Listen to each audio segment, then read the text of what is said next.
impossível à mente humana e que tem atraído a atenção das pessoas. Durante séculos se falou sobre Jesus, se tentou explicar quem ele foi. No século XIX, um escritor desconhecido escreveu uma página intitulada One Solitary Life, que significa uma vida solitária. E nessa página, ele tentou expressar quão pequeno Jesus foi e o tamanho da repercussão que ele obteve. Ele nasceu numa vila obscura, diz o escritor. Filho de uma camponesa, cresceu em uma vila onde trabalhou numa carpintaria até os 30 anos. Então, por 3 anos foi pregador itinerante, nunca assumiu qualquer posição, nunca constituiu uma família, ou possuiu uma casa. Ele não cursou uma faculdade, nunca visitou uma cidade grande, nunca viajou mais do que 160 quilômetros do lugar onde nascera, não fez qualquer uma daquelas coisas que usualmente associamos com grandeza. Tinha apenas 33 anos, quando a maré da opinião pública se ergueu contra ele. Seus inimigos o abandonaram. Foi entregue a seus inimigos e suportou o escárnio de um julgamento injusto. Foi pregado numa cruz entre 2 ladrões. Enquanto morria, seus executores disputavam seu manto, a única propriedade que possuía. Depois de morto, foi colocado em um túmulo emprestado pela piedade de um amigo. 19 séculos vieram e se foram, e hoje ele permanece como personagem central da raça humana. O líder de todo o avanço da humanidade. Todos os exércitos que já marcharam, todos os navios que já navegaram, todos os parlamentos que já se reuniram, todos os reis que já reinaram, colocados juntos, não tiveram impacto na vida do planeta como Jesus teve. Foi isso que escreveu um escritor desconhecido do século XIX. E agora eu tenho que perguntar: quem é Jesus? Quem é Jesus para você? O que Jesus é na sua vida? Quando penso na cruz, penso nos romanos, especialistas na arte macabra de execução pela cruz. Deixaram suas vítimas completamente despidas como ato derradeiro da agressão. Contudo, ao fazerem assim, do céu, uma cortina tampou toda a visão deles. Houve escuridão sobre a terra, do meio-dia até as 3 horas. Quando Jesus nasceu, houve luz à meia-noite. Quando Jesus morreu, houve escuridão ao meio-dia. Toda a humanidade estremeceu diante da morte de Cristo Jesus. A natureza saiu do seu trilho, o sol escureceu, houve um terremoto. Muitos ressuscitaram e o planeta inteiro foi salvo. Quem foi Jesus para você? Quem é Jesus para você? Estão tentando escrever, estão tentando dizer quem é Jesus. Ele deixou um legado para a humanidade. Os seus ensinos são verdadeiros paradoxos. Os primeiros serão o último, diz o Messias. Os mansos herdarão a terra. Vivemos quando morremos. Bem-aventurados pobres. E grande é o que serve. Paradoxos para a humanidade. Contudo, diante de ensinos em que as pessoas não entendiam, foi-se ouvida uma voz. E do céu, a gente vê Deus declarando: esse é meu filho amado, a quem me comprazo. Filipenses 2, do 9 até o 11, diz assim: por isso, e muito mais, Deus o exaltou à mais alta posição, e lhe deu um nome que está acima de todo nome, para que o nome de Jesus se dobre todo o joelho, no céu, na terra e debaixo da terra, e toda língua confesse que Jesus é o Senhor, para a honra e para a glória de Deus e Pai. Filipenses 2, verso 9 até o 11. Por quais motivos Jesus é incomparável? Eu já mostrei muitos desses motivos. Em João 3,16, se você abrir sua Bíblia, você vai ver lá que Deus amou o mundo de tal maneira, que deu seu Filho unigênito, para que todo aquele que nele crê, não pereça, mas tenha a vida eterna. Algumas pessoas tentam inferiorizar a Jesus, dizendo que ele é uma criatura, dizendo que ele é apenas um ser que foi criado posteriormente, ou até mesmo tem gente que fala que ele foi gerado, e usam essa passagem. Olha só, ele é unigênito. A palavra unigênito significa o quê? Único gerado, no português, vendo do latim. Contudo, quando você vai no texto grego, não está lá unigênito, lá está monogenes. Mono vem do grego significando único, genes, tipo, espécie. Então, no seu guia de mensagem você pode completar. Jesus é o unigênito, mas ele significa monogenes, o único do seu tipo, o único da sua espécie. Com isso eu quero dizer que Jesus é maravilhoso, porque ele é único. Jesus, ele é único por alguns motivos. Primeiro, ele se entregou completamente. Como diz o ditado popular, ele deu a cara para bater. Ele colocou a corda no pescoço. Jesus, ele foi presente. E ele é único por causa disso. Ele sendo Deus, ele veio à terra e se tornou humano. Um dia, Tomé questionou: eu só vou crer quando eu ver as marcas em suas mãos. Jesus, após ressurreto, ele veio e falou: Tomé, está em João 20, 27, Tomé, põe aqui o teu dedo, e vê as minhas mãos, e chega a tua mão, e põe no meu lado, e não serás incrédulo, mas crente. Jesus, depois da sua ressurreição, ele ainda assim tinha os cravos nas suas mãos.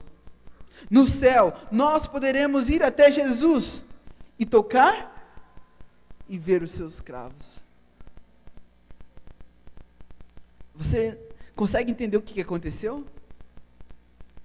Sabe o que aconteceu? Deus mudou a sua forma, por amor. Deus vai carregar sempre consigo uma marca. Eu não sei o que Jesus era antes, o formato que ele era antes. A Bíblia diz que ele era espírito, mas eu não sei como que é. Mas eu sei como ele vai ser e como que ele está sendo agora. Ele mudou o seu formato por amor. Apocalipse 21, 22 diz que ele vai morar na nova terra. Ele vai habitar e ele vai ser a luz e o sol. E eu quero dizer que Jesus também, ele nos amou de tal maneira que ele mudou a sua habitação, ele vai mudar a sua habitação por amor. E por isso eu posso dizer que ele é incomparável, porque ele é incomparável para o universo, mas ele é incomparável para mim também, porque ele entrou na minha vida e está fazendo uma grande diferença. Compreender um pouco da natureza de Cristo faz sentido e é importante para todos nós. Jesus, quando veio à terra, ele assumiu uma natureza de uma raça pecaminosa, mas a sua natureza espiritual era semelhante à de Adão, sem tendência pecaminosa. Jesus assumiu a nossa humanidade, ele foi um conosco, mas não se tornou um de nós. Cristo foi nosso modelo, contudo, o motivo principal que ele veio aqui à terra, não foi ser nosso modelo, foi ser o nosso Salvador. Ele se tornou o mais parecido conosco, para ser o nosso modelo, mas ele se tornou diferente o suficiente para ser o nosso Salvador. Porque se Cristo Jesus tivesse vindo aqui à terra, do mesmo jeito que você é e que eu fosse, ele não seria cura para as doenças, pelo contrário, ele seria mais uma enfermidade. Ele não poderia ser o nosso Salvador. Dou graças a Deus, porque ele não se tornou um como eu sou, pecador. Quando você abre a sua Bíblia em Romanos, capítulo 8, verso 3. Romanos capítulo 8, verso 3. Está escrito assim: portanto, o que era impossível à lei, no que estava enferma pela carne, isso fez Deus, enviando o seu Filho à semelhança de carne pecaminosa, e no tocante ao pecado, e como efeito condenou Deus na carne o pecado. Aqui a palavra semelhança, ela vem do grego e ela é homoiomate. Semelhança, no grego, homoiomate é igual ao português, é semelhante, é parecido. No Apocalipse, essa palavra é utilizada quando fala que os gafanhotos eram parecidos aos cavalos. Jesus, ele não se tornou igual a nós, porque se Paulo quisesse dizer que ele era igual, ele teria usado a palavra isos no grego. Jesus, então você pode preencher o seu guia de mensagem, número 2. Ele veio à semelhança, ele veio parecido.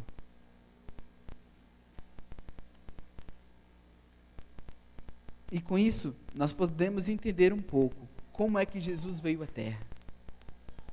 Jesus, ele se tornou parecido a nós. Ele foi afetado por 4.000 anos de pecado. O seu corpo era igual ao seu e ao meu. Ele cometeu erros de, por exemplo, errar um martelo, de tropeçar numa pedra, de talvez não saber uma data. Jesus, ele foi um ser humano comum. Contudo, ele não foi infectado pelo pecado. E aí você já pode preencher o seu guia de mensagem 3.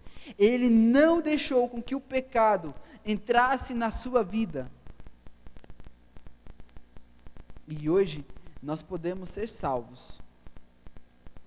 Porque ele foi fiel. Porque ele não pecou. Ninguém hoje é salvo como Jesus foi salvo. Quero explicar melhor essa frase. Jesus, hoje nós não precisamos vencer como Jesus venceu. Nós não precisamos vencer como Jesus venceu. Nós precisamos vencer porque Ele venceu. Jesus venceu e hoje eu tenho vida. Se Jesus não tivesse vencido, não adiantava nada hoje fazermos qualquer coisa. Você poderia tentar viver sem pecado, mas não teria oportunidade de salvação. Nós vencemos porque Ele venceu. Nós o amamos porque Ele nos amou primeiro. A questão aqui não tem a ver apenas com atos pecaminosos. Jesus, ele não se contaminou com o pecado em nenhum aspecto dele, mas claramente com a natureza pecaminosa. Desta natureza Cristo não participou, no mínimo que fosse. Note ainda a continuação de um texto contido no livro Mensagens Escolhidas, de uma escritora americana de nome Ellen White, que diz assim: Cristo era sujeito às debilidades e fraquezas que atribuem um homem. Ele foi tocado com a sensação das nossas fraquezas, e em tudo foi tentado como nós, e todavia não conheceu o pecado. E agora, nós vemos o que muitas pessoas dizem a respeito de Jesus. Nós vemos o que séculos e mais séculos falaram a seu respeito. E o que ele declara a respeito dele. Então agora vamos ir ao livro de João. O livro de João, ele procura expressar claramente o que Jesus se declarou ser. João capítulo 15.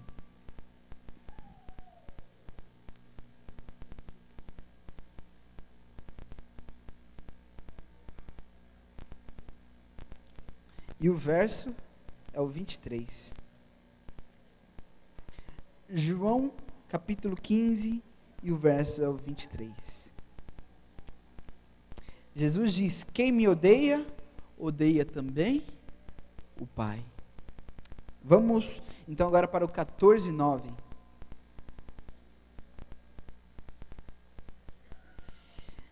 Disse-lhe Jesus: Felipe, há quanto tempo eu estou convosco, e não me tem conhecido? Quem me vê a mim, vê ao Pai. Como dizes tu, mostra-nos o Pai. E agora o terceiro verso, a respeito da declaração de Jesus a seu respeito, está no capítulo 10 do livro de João, e o verso é o 30.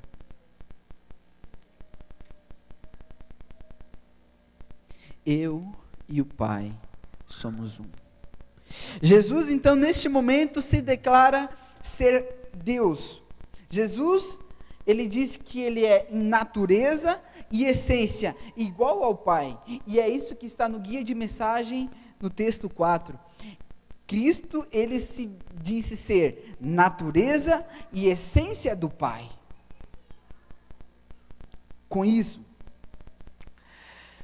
com essa reivindicação de Jesus, de ser igual a Deus, ele deve causar então em nós uma necessidade de escolha.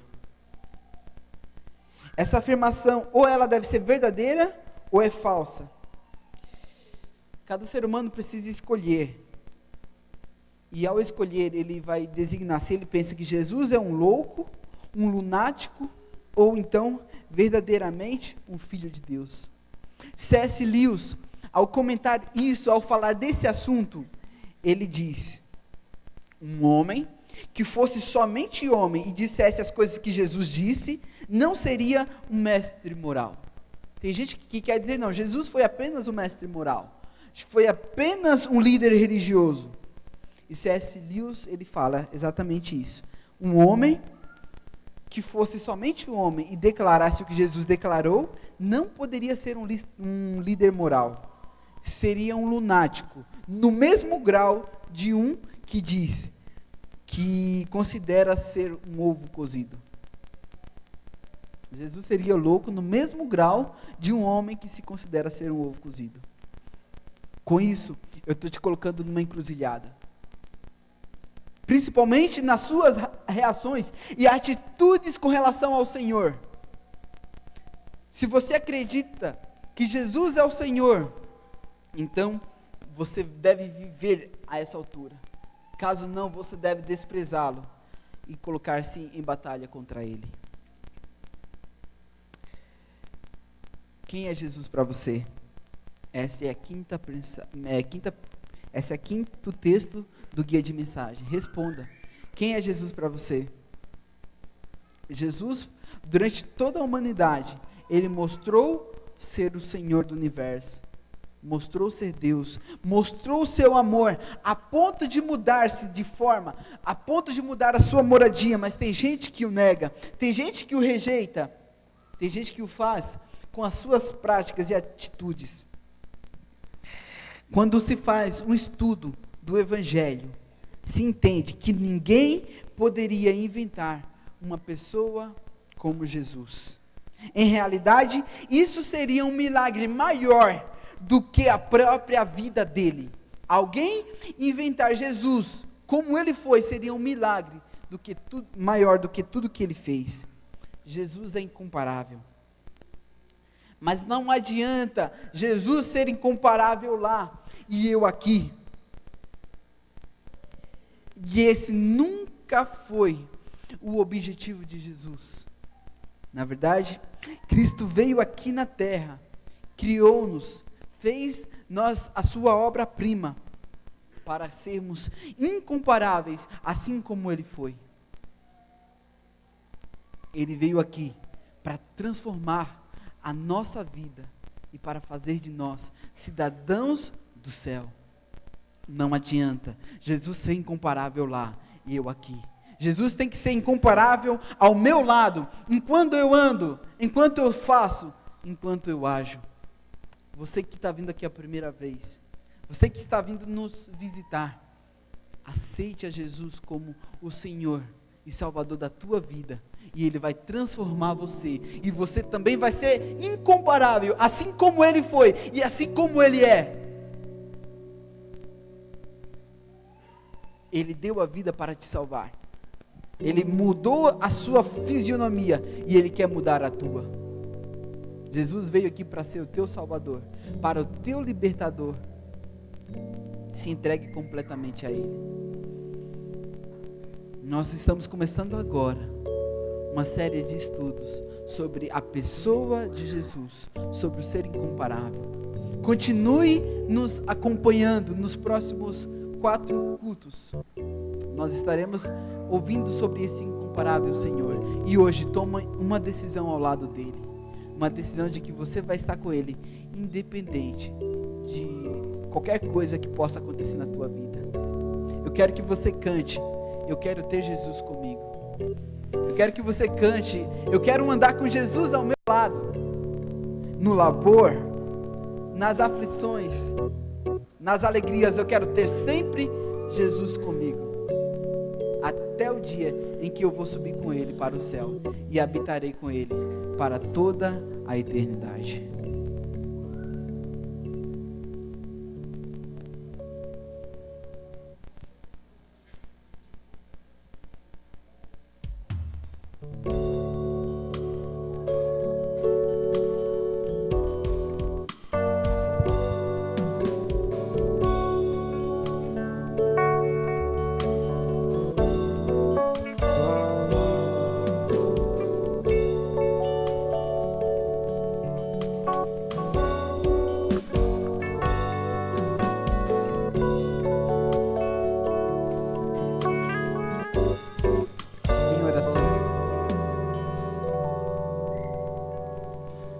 Quero ter Jesus na minha vida,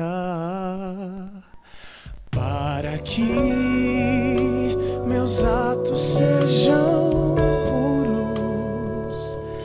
Quero ter o amor que vem de Cristo a guiar meus passos inseguros.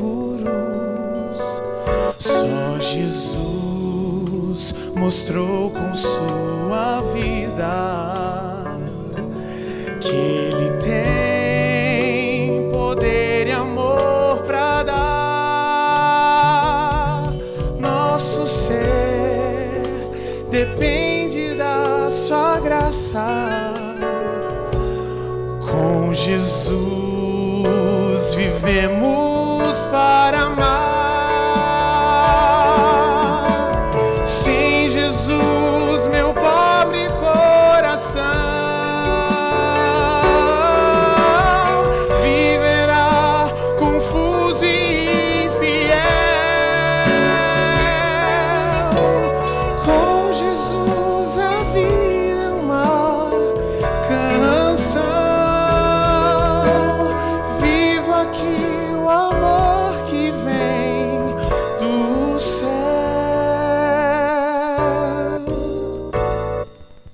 Quero ter Jesus na minha vida, como Pai guiando os meus passos. Quero a paz que vem da liberdade, que eu encontro apenas em seus braços. Só Jesus mostrou com sua vida que Ele tem poder e amor para dar. Nosso ser depende da sua graça. Com Jesus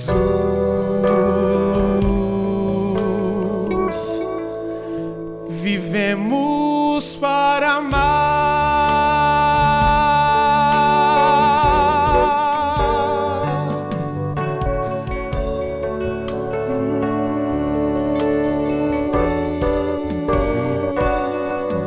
Que Deus seja louvado.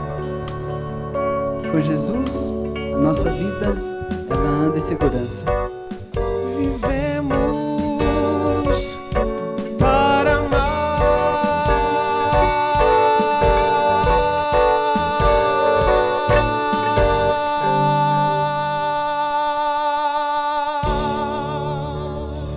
Que Deus seja louvado.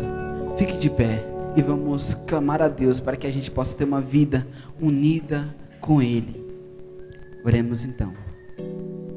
Senhor Deus, obrigado porque Jesus tem sido maravilhoso. Obrigado pelo tamanho amor.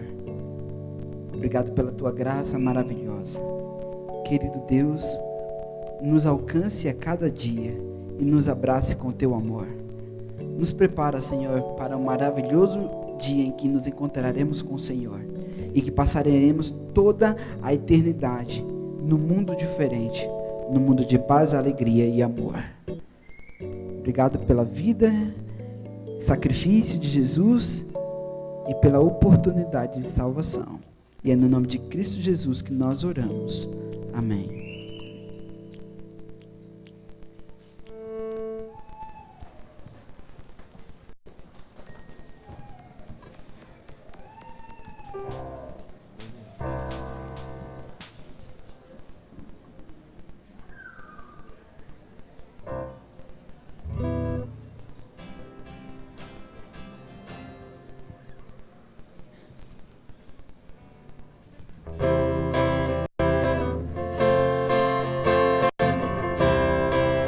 Nós vamos sair daqui da mesma forma que nós começamos esse culto de adoração.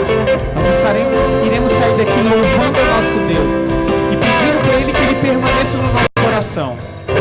Senhor, em mim habitar, pois quero ser templo teu. Quando eu sair desse lugar, que Jesus permaneça em mim.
Podemos nos assentar.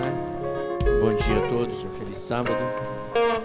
A classe de esperança, a escola de esperança continua. Você não pode ir embora sem participar da nossa escola sabatina. Se você é jovem que está nos visitando, tá? Há uma classe de jovens descendo as escadas, lá no fundo, os jovens estarão lá. Se você tem filhos pequenos, temos classe para vocês, tá bem? E hoje às 16 horas, Santa Ceia, não se esqueçam, tá? Aqueles que vierem, venham já para fazer o lava-pés e em seguida participar da ceia do Senhor.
Ei, bom dia. Convido os alunos a ocupar suas classes. Peço que feche a porta da igreja para que o pessoal possa se acomodar, para a gente começar a nossa escola sabatina e aproveitar o tempo ao máximo, para no final ter pedindo para vocês pararem, que antes que acabou a lição, não é?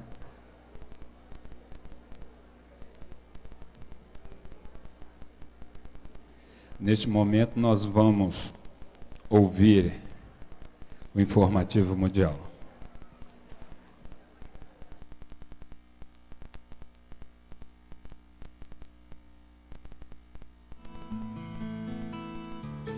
Informativo Mundial das Missões. O filho mais novo de Deus. Rajendra Han tem 48 anos e foi fazendeiro em um vilarejo no leste da Índia.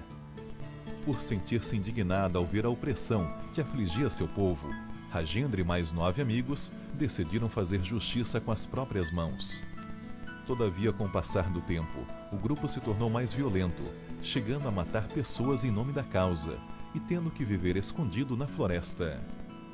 Certo dia, Rajendra ouviu que alguns estranhos estavam realizando reuniões no vilarejo e foi verificar o que estava acontecendo. Um dos pastores falava sobre Jesus, e Rajendra achou que aqueles homens estavam tentando escravizar politicamente o seu povo. Na noite seguinte, Rajendra e seus amigos invadiram a reunião e ameaçaram o pastor de morte. O pastor pediu que ouvissem o sermão, e caso não gostassem, estavam liberados para fazerem o que quisessem. Naquela noite, Rajendra ouviu que Jesus havia vindo a este mundo para morrer pelos pecados dos homens, e que em breve ele voltará para levar seu povo para o céu. Quando a reunião terminou, Rajendra voltou para a floresta, mas não conseguia dormir, pensando nos atos violentos que já havia praticado. Ao amanhecer, sentiu que não conseguiria sair do poço de pecado no qual se encontrava, e então foi procurar o pastor. O pastor e Rajendra conversaram e oraram juntos. Ele sentiu o coração se encher do amor de Deus e sabia que era um novo homem. Rajendra começou a estudar a Bíblia, e quanto mais aprendia, mais se convencia de que aquela religião não significava escravidão. Ao contrário, ser adventista significava liberdade. No batismo seguinte, Rajendra e mais 39 candidatos, incluindo a sua esposa, estavam à margem do rio, prontos para serem mergulhados na água. Antes do batismo, porém, policiais chegaram ao local e levaram Rajendra preso pelos erros que havia cometido no passado. E somente depois de cumprir sua pena, Rajendra finalmente foi batizado. Ele se tornou um evangelista leigo, trocando as armas pela Bíblia e levando esperança aos lugares por onde anteriormente levara o medo. As ofertas missionárias desse trimestre a ajudarão no evangelismo na Índia. Assim, mais pessoas como Rajendra encontrarão a Cristo. Sejamos liberais.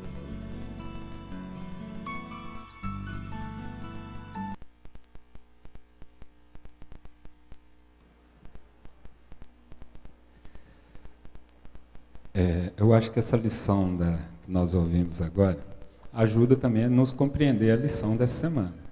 Quando não compreendemos a lei por completo, tentamos agir de maneira diferente, achando que está cumprindo a lei. E precisou dele conhecer a Jesus, o dono da lei, a lei em si, para ver que ele estava completamente errado. E é nesse momento que nós vamos estudar a lição dessa semana, que vem falando sobre a lei de Deus. E os professores têm até 5 para as 11 para poder fazer os apontamentos e o estudo da lição.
Isso. Oi.